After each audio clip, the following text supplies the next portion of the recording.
আসসালামু আলাইকুম। প্রিয় দর্শক, দেশে আলোচনা, যদি রাজনীতির আলোচনা বলি, এখন আলোচনা আসছে স্থানীয় সরকার নির্বাচন নিয়ে।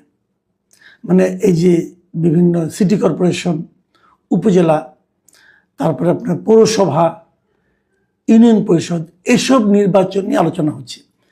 এটা আসলে আমার বিবেচনায় আরও অনেক আগেই হওয়া উচিত ছিল, এবং আমি তো মনে করি এমপি সংসদ নির্বাচনের আগেই স্থানীয় সরকার নির্বাচন হওয়া উচিত ছিল।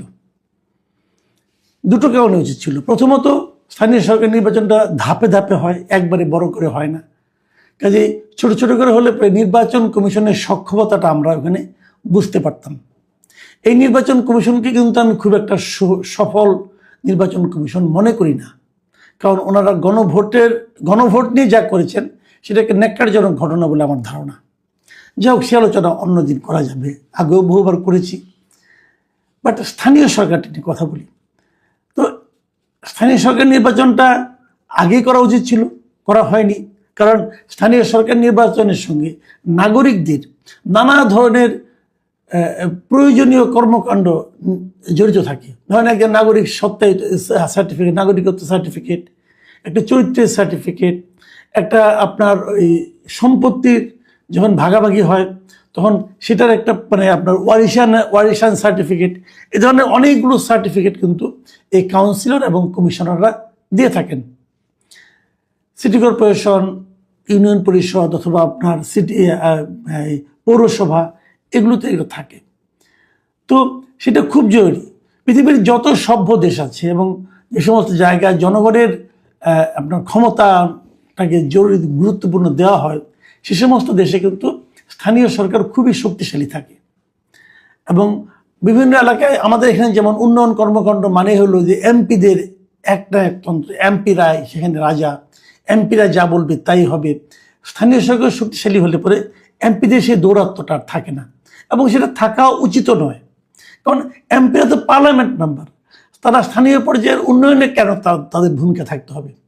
এখানে ভূমিকা থাকবে স্থানীয় সরকারের, যেমন উপজেলার চেয়ারম্যান, পৌরসভার মেয়র, তাদের। এমপিরা মতামত দিতে পারে, এমপিরা কোনো রকম খারাপ হলে পরে জনগণের কথা শুনে তা সে নিয়ে সংসদে তুলতে পারে, আলোচনা করতে পারে। কিন্তু কোনটা কাজটা কাকে দিতে হবে, কি কাজ করতে হবে, এগুলো এমপি দেখার ব্যাপার হওয়া উচিত না বলে আমি মনে করি। যাই হোক, সরকার বিএনপি চায়নি স্থানীয় সরকার, বিএনপি নির্বাচনের পরে চেয়েছে। তারা ভেবেছে নির্বাচনের পরে হলে তাদের সুবিধা হবে। ঠিক আছে, এখন সেভাবেই হয়তো হবে, কিন্তু কবে হবে সেটা বড় কঠিন এই কারণে। এক্ষেত্রে বিএনপির একটা ভূমিকা আমার একদমই পছন্দ হয়নি।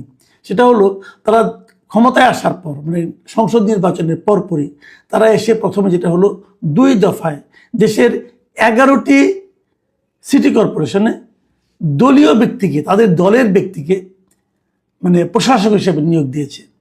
সাধারণত সিটি কর্পোরেশনে মেয়র না থাকলে পরে ওখানে একজন প্রশাসক হিসেবে নিয়োগ করা হয়, এবং এই প্রশাসক সাধারণত কোনো একজন আমলা, আপনার এডিশনাল সেক্রেটারি টাইপের এই লেভেলে কোনো একজন লোক থাকেন। কিন্তু সেগুলো সেরকমই ছিল, তাদের সরিয়ে সব জায়গায় দলীয় লোককে প্রশাসক হিসাবে নিয়োগ করেছে বিএনপি। আমি মনে করি এই কাজটা তারা ঠিক করেনি। এরপরে আবার তারা যেটা করেছে সেটা হলো, প্রত্যেকটা জেলা পরিষদের যিনি প্রশাসক হবেন সেখানেও তারা তাদের দলীয় লোককে নিয়োগ দিয়েছে। হয়তো তারা ভেবেছে যে এভাবে স্থানীয় সরকারে তাদের লোক থাকলে পরে যখন নির্বাচনটা হবে তখন এই লোকগুলোর রেজাল্ট ভালো হবে। কিন্তু আমার বিবেচনা, আমার মনে হয় কেন যেন এটা বরং বুমেরাং হয়ে যেতে পারে। বুমেরাং হবে কারণ তারা তো এই অল্প সময়ে 1-1.5 বছরে অথবা 6 মাসে তারা তো তেমন কোনো কাজ দেখাতে পারবে না। যদি কাজ দেখাতে না পারে তাহলে তাদের ভর্তি আরও কমবে। কাজে এটা কেন বিএনপি করেছে আমি বলতে পারবো না, কিন্তু সেটাও কথা না। কথা হলো নির্বাচনটা হতে যাচ্ছে, এবং এই নির্বাচনটা কবে হবে ধারণা করা হয় এই বছর ডিসেম্বরে অথবা ওই সময় আশেপাশে হবে নির্বাচন। তারা ক্ষমতায় আসা 7-8 মাস অথবা 6 মাস পরের থেকে হয়তো হবে। কিন্তু আজকে এই আলোচনাটা করলাম এই কারণে যে জামাতে ইসলাম যেমন তাদের এমপি নির্বাচনের অনেক আগেই তাদের প্রার্থী তালিকা তৈরি করে ফেলেছিল, যে কোথায় কে প্রার্থী হবে তারা নিজেরা ঠিক করে ফেলেছিল। এক্ষেত্রেও তারা কিন্তু তাদের সিটি কর্পোরেশনে মেয়র কারা হবেন সেটা তারা ঠিক করে ফেলেছে। আমি এই জায়গায় এসে একটু জামাতের প্রশংসাই করতে চাই।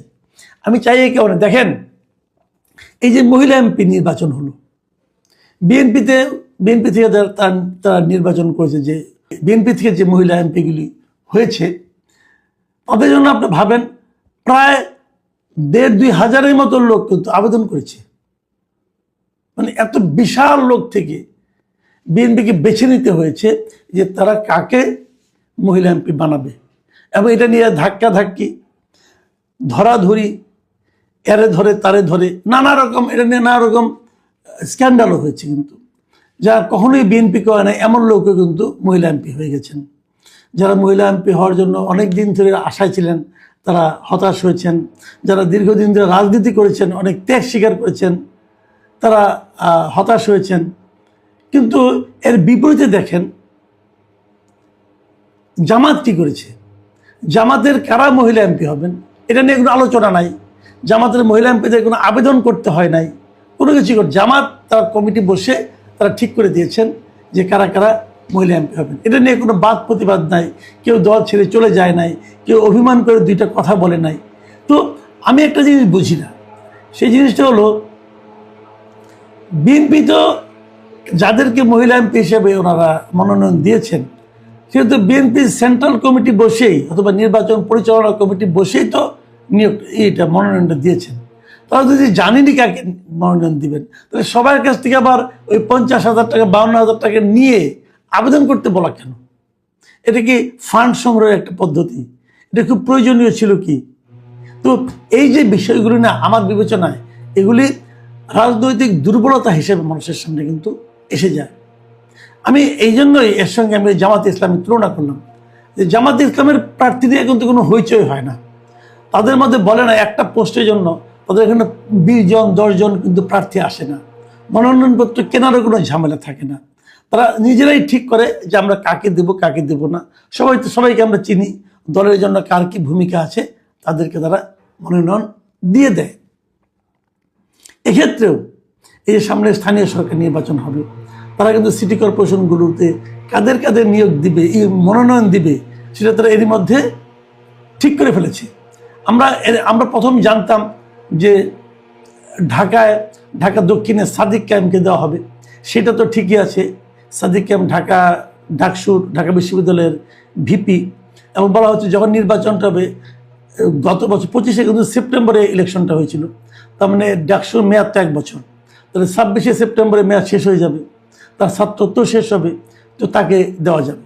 এবং এরকমভাবে চট্টগ্রামে, নারায়ণগঞ্জে, গাজীপুরে, হ্যাঁ, এগুলিতে তারা কিন্তু অলরেডি তাদের প্রার্থী ঠিক করে ফেলেছে। মজার ব্যাপার হলো এই প্রার্থীদের দিকে তাকালে একটা জিনিস কিন্তু স্পষ্ট হয়ে যাচ্ছে, সেটা হলো জামাত কিন্তু এই প্রার্থী নির্বাচনের ক্ষেত্রে তরুণদের উপর নির্ভর করেছে। একদম তরুণ যারা, যেমন সাদিক কায়েম এখনো মাত্র ছাত্রত্ব শেষ হবে, তাকে দিয়েছে। প্রত্যেকটা জায়গায় আমি ওদের কয়েকজনের ছবি দেখলাম, এবং ছবিগুলো দেখলে বোঝা যায় তাদের ম্যাক্সিমামেরই চুলই পায় না, চুল তাদের কিছুই পাকেনি। তো এটা তরুণদের উপরে যে নির্ভরতা, এটা কেন? এটা আমার কাছে দুটো কারণে মনে হয়। প্রথমত কারণ হলো যে তারা কিন্তু জাতীয় নির্বাচনে একটা তরুণদের একটা প্রতিনিধিত্ব রাখার জন্য তারা কিন্তু এনসিপির সঙ্গে একটা নির্বাচনী জোট করেছিল, এবং সেই জোট করে জামাতের খুব একটা লাভ হয়েছে বলে আমার কাছে মনে হয় না, বরং এনসিপির কিছু লাভ হয়েছে। তো তারা যদি নিজেরাই এখন তরুণদেরকে রাজনীতির দিকে উদ্দীপ্ত করতে পারে, দেখাতে পারে যে তারা তরুণ নেতৃত্বকে সামনে আনতে চায়, আমার ধারণা এটা তরুণ ভোটারদের মধ্যে একটা ইতিবাচক প্রভাব ফেলতে পারে বলে তারা হিসেব করছে। এই হিসাবটা ভালো কি মন্দ হয়তো ইলেকশনের পরে টের পাওয়া যাবে, কিন্তু আমি নির্দ্বিধায় বলতে পারি জামাত যদি তাদের তরুণ নেতৃত্বকে এই নির্বাচনে মনোনয়ন দেয়, মানে স্থানীয় সরকার নির্বাচনে, সেটা কিন্তু এনসিপির জন্য খুবই বেদনাদায়ক একটা ঘটনা হবে। কারণ আপনারা জানেন এর মধ্যে এনসিপির বিখ্যাত নেতা, খুবই আলোচিত নেতা আসিফ মাহমুদ সজীব ভুঁইয়া, তিনি ঢাকা দক্ষিণ থেকে নির্বাচন করবেন বলে ঘোষণা দিয়ে ফেলেছেন। যদি সেখানে সাদিক কায়েমও নির্বাচন করে তাহলে উনি যে ঘোষণাটা দিয়েছিলেন যে তরুণ ভোটারদের কথা মাথায় রেখে, সেটা কিন্তু ভাগ হয়ে যাবে, এবং সেই ভাগ হলে জামাতকে ছাড়া নির্বাচন করে এনসিপি আদৌ কোনো আসন পাবে কিনা এটা নিয়ে আমার ব্যাপক সন্দেহ আছে। এবং আমার তো মনে হয় যে এই নির্বাচনটা আসলে এনসিপির এককভাবে কি পরিমাণ শক্তি আছে তার একটা বড় পরীক্ষা হয়ে যাবে। এবং সেই পরীক্ষা দেখে কীভাবে আমি জানি না, কারণ এনসিপি আবার এরই মধ্যে কিন্তু ব্যাপক প্রস্তুতিও নিয়েছে যে তারা প্রমাণ করতে চাচ্ছে তারা একা পারবে। কিন্তু এনসিপির অধিকাংশ নেতাদের আমার মনে হয় যারা বিশেষ করে যারা নাকি ইলেকশন করতে চান তাদের মধ্যে একটা আকাঙ্ক্ষা আছে যেন তারা জামাতের সঙ্গে মিলে জোটবদ্ধভাবে করতে পারেন। এবং বিভিন্ন পত্রিকা যা পড়লাম আমি, সেখানে জামাতের নেতৃবৃন্দের বক্তব্য হলো তারাও এবার দেখতে চান যে তারা একা একা কত দূর যেতে পারেন। কারণ বিগত নির্বাচনে জামাত অনেক ভোট পেয়েছে, সেই ভোট পাওয়ার কারণে তাদের মধ্যে আত্মবিশ্বাস তৈরি হয়েছে, হয়তো আগামী স্থানীয় সরকার নির্বাচনে তারা খুব ভালো করবে। কিন্তু ভালো মন্দ যাই হোক, বিএনপির তো প্রচুর ভোট আছে, ভালো মন্দ যেটাই হোক, আমার কথা হলো আমরা চাই স্থানীয় সরকার নির্বাচনটা দ্রুত হয়ে যাক, এটা যেমন একটা চাওয়া।